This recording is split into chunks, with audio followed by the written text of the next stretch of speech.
رسوله الكريم أما بعد فأعوذ بالله من الشيطان الرجيم بسم الله الرحمن الرحيم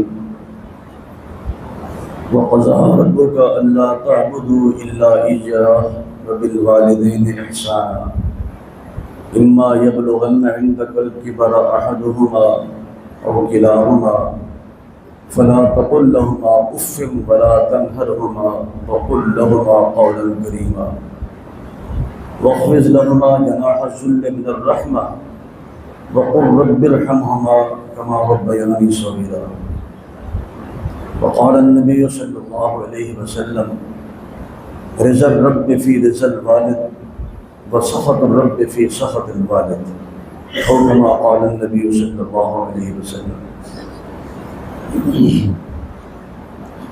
اللہ تعالیٰ علی کل شیء قدیر فعال لما یرید، اس کی صفت ہے یفعل ما یشاء، وہ جو چاہے کرے، جب چاہے کرے، جیسے چاہے کرے، جہاں چاہے کرے، اس کی مرضی چلتی ہے۔ اور لا یسأل عما یفعل وهم یسألون، وہ اکیلا ہی ہے جو کسی کے سامنے جواب دہ نہیں ہے، ہم سب اس اکیلے کے سامنے جواب دہ ہیں۔ وہ ہمارا خالق ہے، مالک ہے، پالنہار ہے۔ قرآن مجید میں جہاں بھی اللہ تعالیٰ نے اپنی عبادت کا حکم دیا ہے، اکثر و بیشتر ساتھ وبالوالدین احسانا، جو میں نے آیت پڑھی ہے اس میں بھی یہی حکم ہے، وقضى ربک الا تعبدوا الا ایاہ، تیرے رب کا حکم ہے کہ عبادت صرف اس کی کرنی ہے، وبالوالدین احسانا، اور اپنے ماں باپ کے ساتھ، والدین کے ساتھ حسن سلوک سے پیش آنا ہے۔ خالق اللہ ہے، لیکن تخلیق کا ذریعہ والدین بنتے ہیں، والدین خالق نہیں ہیں، اور آپ پیدا کرنے والے نہیں ہیں، پیدا کرنے والا اللہ ہے، یہ ذریعہ بنتے ہیں۔ تو پیدا کرنے والے کی عبادت کرنی ہے اور ان کا احترام کرنا ہے، ان کے ساتھ حسن سلوک سے پیش آنا ہے، کیونکہ یہ ذریعہ بنے ہیں، سبب بنے ہیں ہمارے دنیا میں آنے کا۔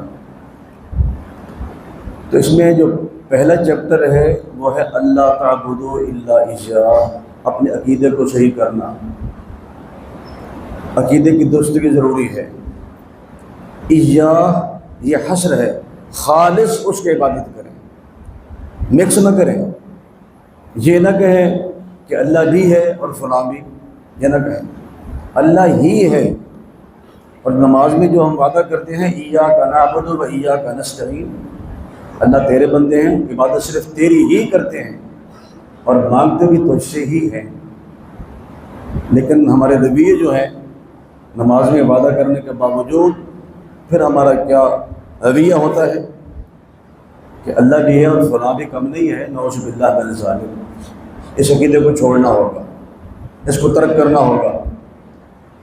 قرآن مجید کی جتنی صورتیں ہیں آپ ان کو ملاحظہ کریں، جو صورت کا ٹائٹل، جو نام دیا گیا ہے، وہ لفظ صورت میں ضرور موجود ہوگا۔ سورہ بقرہ گائے والی صورت، گائے کا قصہ ہے، آل عمران کا ذکر ہے، مائدہ ایک دسترخوان کا ذکر ہے، سورہ نمل چیونٹی کا ذکر ہے، سورہ نحل شہد کی مکھی کا ذکر ہے۔ تمام صورتوں کے جو نام ہیں وہ لفظ آپ کو صورت میں مل جائے گا۔ ایک صورت ہے جس کا نام آپ کو اس میں نہیں ملے گا، اور وہ ہے سورہ اخلاص۔ قل هو اللہ احد اللہ الصمد لم یلد ولم یولد ولم یکن له کفوا احد۔ یہ جو میں نے صورت پوری پڑھ دی ہے، اس میں لفظ اخلاص نہیں ہے، لیکن صورت کا نام اخلاص ہے۔ کیوں؟ اس لیے کہ اس میں خالص اللہ کی توحید کا ذکر ہے، اور قرآن مجید میں اللہ نے جو حکم دیا ہے وہ یہی ہے، اپنی عبادت اس کے لیے خالص کریں، مخلصین لہ الدین، عبادت خالصۃ اللہ کی کرنی ہے، اس میں کوئی ملاوٹ نہ ہو، مکسنگ نہ ہو۔ اور نبی علیہ السلام کو جو اللہ نے حکم دیا وہ کیا تھا؟ قل، اے نبی آپ کہہ دیجئے، حکم ہے، ان صلاتی و نسکی و محیای و مماتی للہ رب العالمین، میری نماز، میری قربانی، میری تمام تر عبادات، ایون میری زندگی بھی اور موت بھی للہ رب العالمین لا شریک لہ وبذالک امرت وانا اول المسلمین، اس کا کوئی شریک نہیں ہے، یہ ملاوٹ سے پاک عبادت اللہ کو قبول ہے۔ تو یہ پہلا حصہ جو ہے اللہ تعبدوا الا اياه، عبادت صرف اللہ کی، اور ساتھ ہی حکم دیا وبالوالدین احسانا، اپنے ماں باپ کے ساتھ حسن سلوک سے پیش ہے، اچھا سلوک۔ خالق وہ تھا، سبب یہ بنے زمین میں لانے کا، اب ان کا بھی حق ہے وبالوالدین احسانا، ماں باپ کے ساتھ اچھا سلوک کریں۔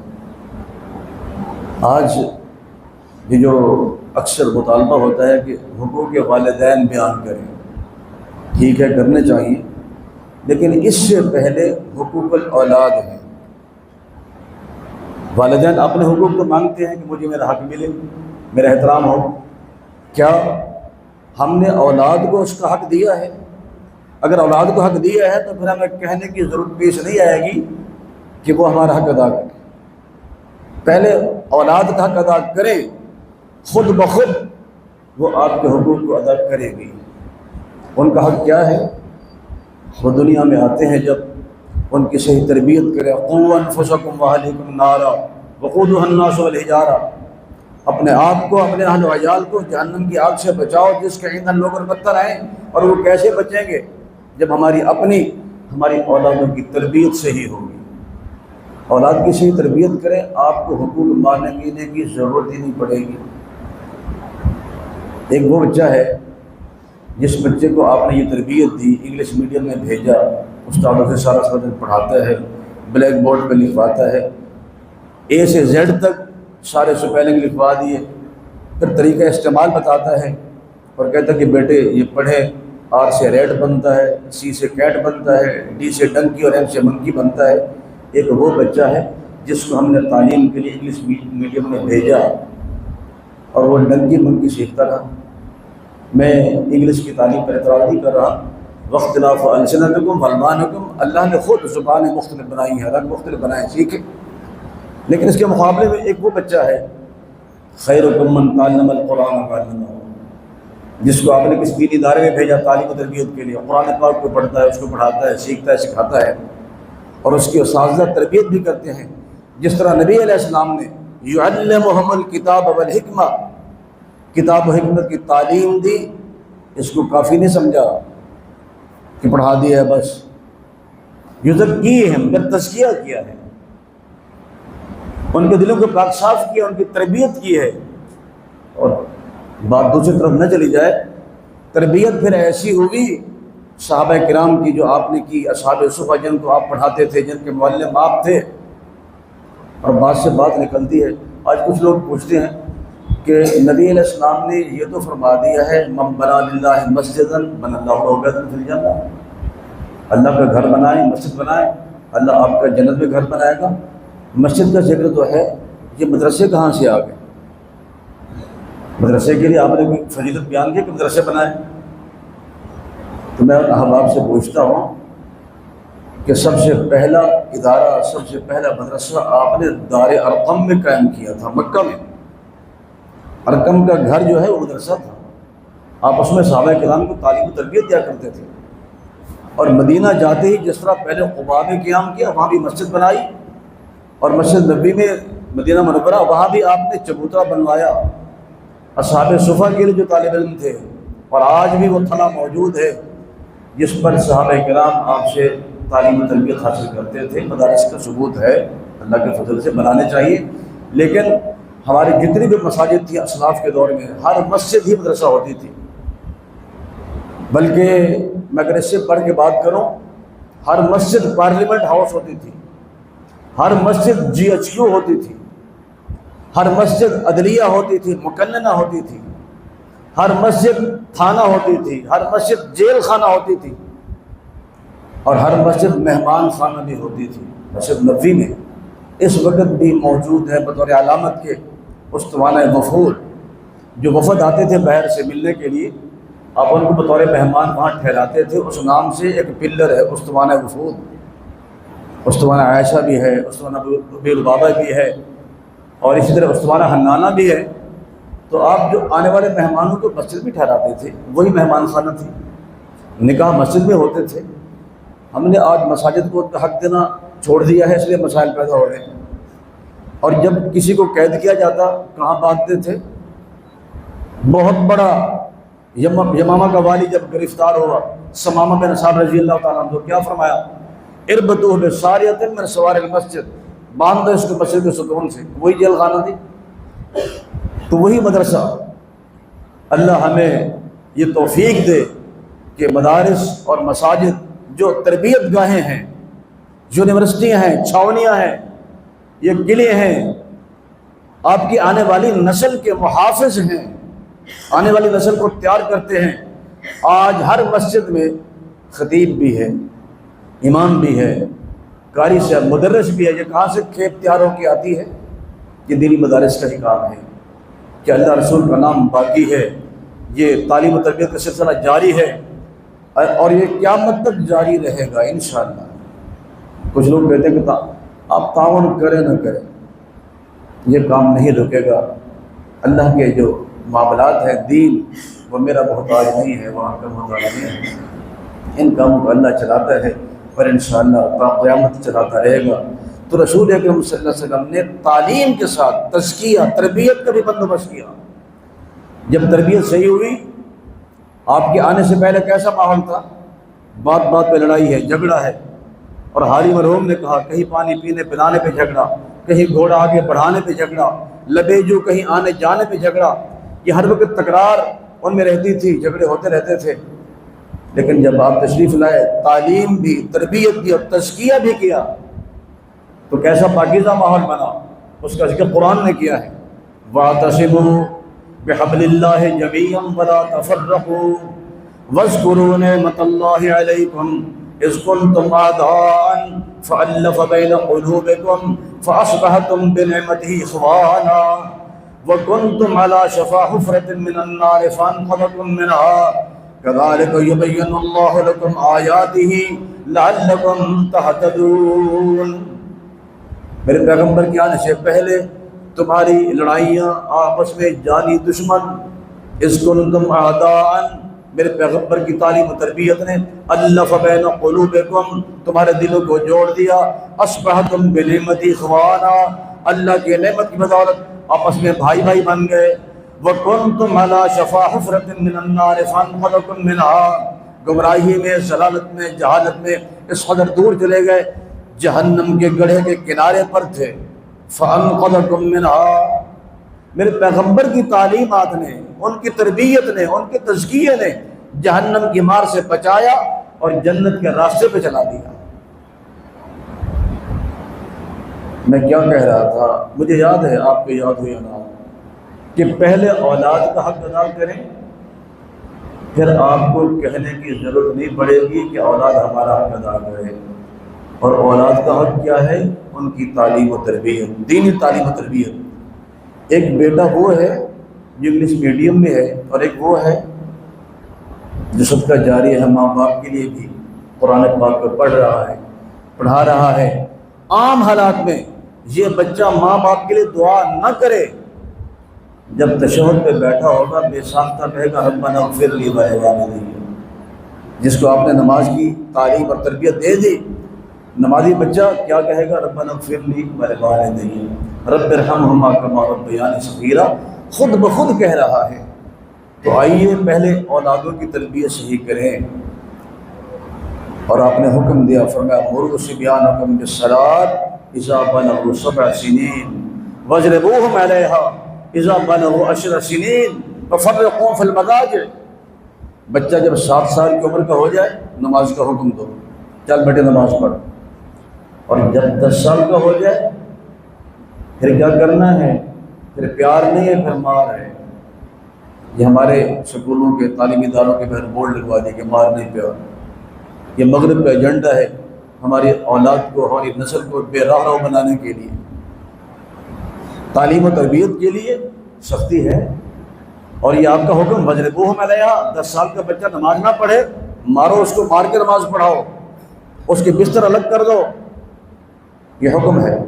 تو انشاءاللہ جب اولاد کا حق ہم ادا کریں گے ان کی تعلیم و تربیت کے حوالے سے، تو پھر ہمیں اپنے حق مانگنے کی ضرورت پیش نہیں آئے گی۔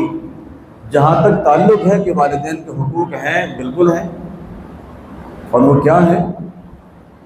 ایک صحابی نے پوچھا یا رسول اللہ ماں باپ کے حقوق، تو آپ نے بجائے حق بتانے کے ایک جملہ ارشاد فرمایا ہما جنتک و نارک۔ تو حق پوچھتا ہے تو سن لے، تیری جنت میں جانے کا سبب بھی وہی بنیں گے، جہنم میں جانے کا سبب بھی وہی بنیں گے۔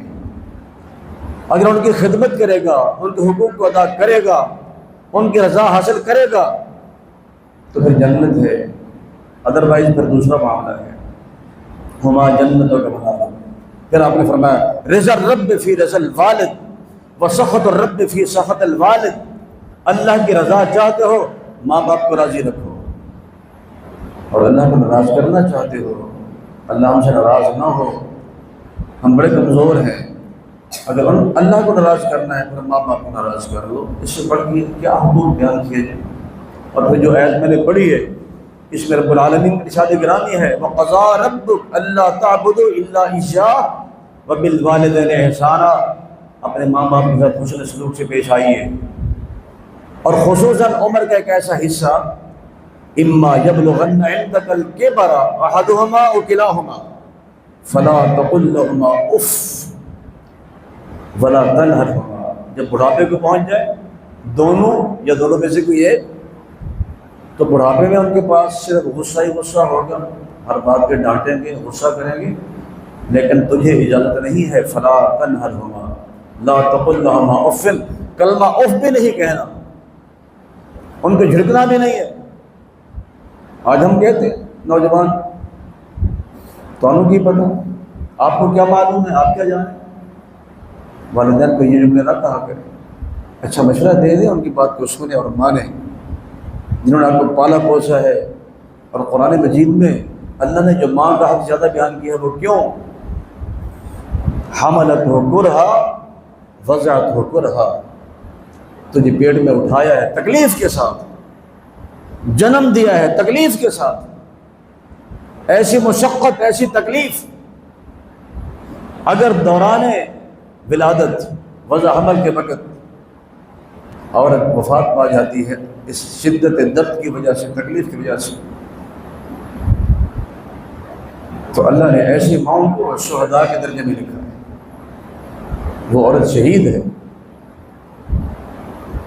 پیٹ میں اٹھایا جب بھی تکلیف تھی، جنم دیا پھر بھی تکلیف کے ساتھ، اور تو نوجوان غراتا ہے ان کو، ان کے سامنے بولتا ہے نہیں، کلمہ اف بھی زبان سے نہ نکال، وَاخْفِضْ لَهُمَا جَنَاحَ الذُّلِّ مِنَ الرَّحْمَةِ، ان کے ساتھ نرمی والا معاملہ کرنا ہے، اور ان کے لیے دعائیں کرنی ہیں، رب ارحمہما کما ربیانی صغیرا، اللہ میرے ماں باپ پر رحم فرما کہ انہوں نے مجھے بچپن میں پالا ہے۔